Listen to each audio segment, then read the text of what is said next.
जय श्री कृष्णा। राधे राधे। श्री हरिदास।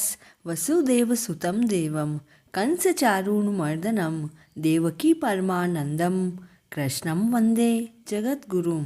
स्वागत है आप सभी का। आज हम कार्तिक मास मातम्य के 13वें अध्याय का श्रवण करेंगे। नारद जी ने कहा, जलंधर ने जब राहु के मुख से कैलाश का वृतांत सुना तो वह क्रोधित हुआ।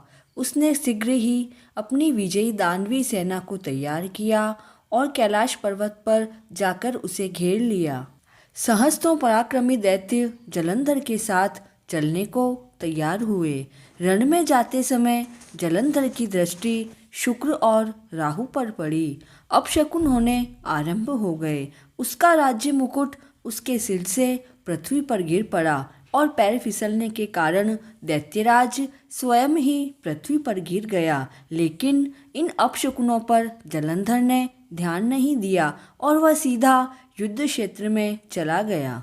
दानव सेना के सहस्त्रों योद्धा ने टिड्डी दल की तरह कैलाश को घेर लिया। उनके विमान अगणित संख्या में आकाश में मंडराने लगे। दानव सेना के वेग को देखकर इंद्र आदि देवता दुखी हुए। वे भयभीत होकर भगवान शिव के पास जाकर बोले, हे नाथ, जलंधर ने असंख्य सेना को लेकर कैलाश पर्वत को घेर लिया है।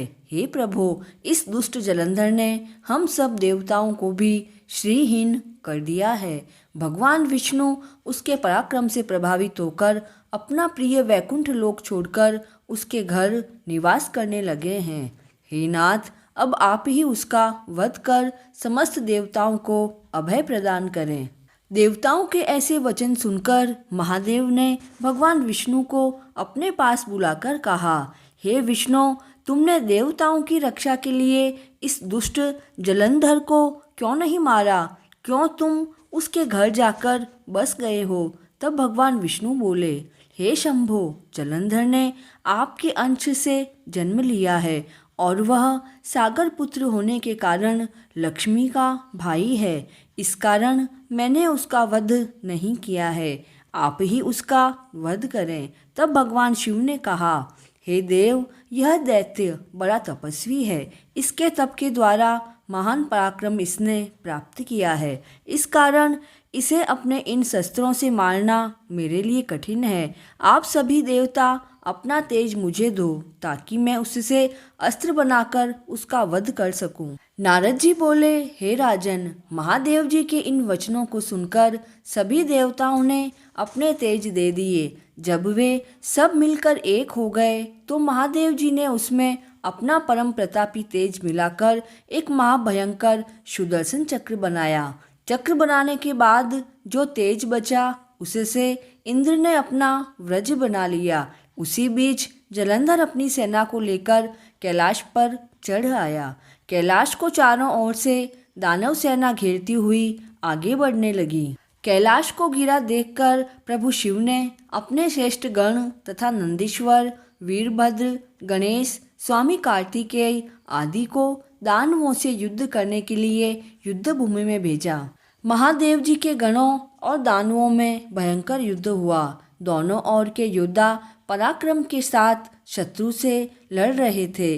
अस्त्र शस्त्रों की मार, रण के बाजे और मृतकों की लाशें सड़ने लगी। भेरी, मृदंग, शंख, हाथी, घोड़े, रथ आदि के शब्दों से पृथ्वी कंपायमान हुई। शक्ति, तोमर, बाथ, मूसल, फरसा आदि शस्त्रों की खनखनाहट गूंजने लगी। रण क्षेत्र में हाथी घोड़े रथकर कटकर गिरने लगे। घायल तथा मृतकों के ढेर लग गए।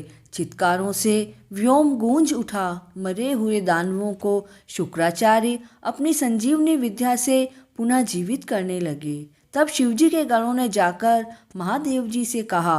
उन्होंने क्रोधित होकर अपने मुख से एक महाभयंकर कन्या को जन्म दिया। उसकी जांघें ताड़ के समान थी। उसका मुख महाभयंकर गुफा के समान था। उसके स्तन वृक्षों को पीड़ित करने वाले थे। उस काल स्वरूप धारिणी कन्या ने युद्ध क्षेत्र में जाकर दानवों को भक्षण करना प्रारंभ किया।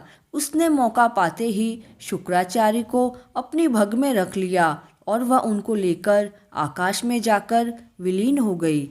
जब देवताओं ने देखा कि दानव गुरु शुक्राचार्य को कृत्या ने बंदी बना लिया है, तो वे भय छोड़कर दानवों का संहार करने लगे। शिवगणों की विकट मार से दैत्य सेना विकल हो गई, उनका व्यूह टूट गया और वह खंड खंड होकर लड़ने लगी। जिस प्रकार वायु के झोंकों से तृण समूह बिखर जाता है, उसी प्रकार दानव सेना की दशा देखकर दैत्य सेनापति आगे बढ़े। शुंभ, निशुंभ, कालनेमी आदि ने दैत्य सेना को रोकने का प्रयास किया। वे पराक्रम के साथ शिवगणों से युद्ध करने लगे। उन्होंने बाणों की वर्षा करके शिवगणों की सेना को चारों ओर से ढकना आरंभ किया।